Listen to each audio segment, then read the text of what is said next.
We are just days away from the District 186 School Board clearing up some confusion. Who is required to live in the district in order to work there? ABC News Channel 20's Kimberly Howard is live in studio.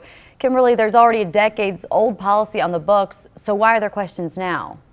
Well, it's apparently the language in that policy isn't clear enough, specifically who is considered an administrator for the school district. Plus, we're told at least a half dozen people who may be considered administrators aren't following this requirement.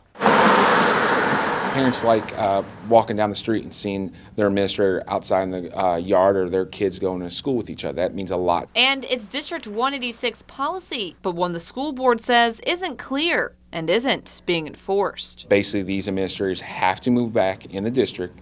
If they do not comply, they will be terminated, or if they are a tenured teacher, will be able to go back to the classroom as a tenured teacher. District 186 says there are at least a half dozen administrators who don't live within the district, but even that number is unclear as the school board works to define who is an administrator and who is not. All of us who are, principals, assistant principals, guidance deans, and coordinators, and the whole myriad of people have gone to school to get what is called a Type 75 certificate. A certificate obtained after achieving a certain level of education, including administrative classes and tests. Lamini says having a Type 75 certificate is the unsaid criteria in the 1983 policy, but that language needs to be added. This time I believe they're going to make it very, very plain. Both the school board president and vice president say the board is behind them. If you work here, receive your paycheck here, you're part of it.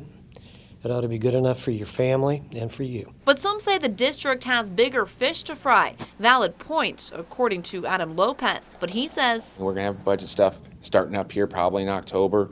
We've got the superintendent search going on. There's a lot of things going on, but we can handle it. Members of the school board say there are at least 90 administrators in the district, so most of them are following this policy. Once the language is rewritten and voted on, anyone not complying will be given time to move, but at this point, no word on how long they'll get. Liz? Thanks, Kimberly. The school board will lay out the new language they've been crafting in next week's school board meeting on Monday. There will also be time then for public comment. If all goes as planned, the board can vote on the policy during the first school board meeting next month.